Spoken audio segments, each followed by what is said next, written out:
Trying cold canning. We won't compromise on homemade jam, write Bruce Weinstein and Mark Scarbrough in Cold Canning, the easy way to preserve the seasons without hot water processing. With an unwavering dedication to authentic, homemade preserves, the authors offer 425 inventive recipes that promise to make preserving seasonal flavors easier and more enjoyable for everyone interested in home canning.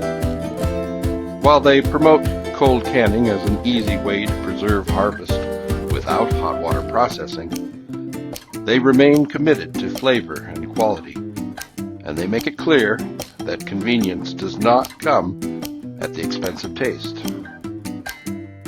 Cold canning is a revolutionary new approach to preserving the best produce of the season, without the headache of traditional canning methods, the authors explain.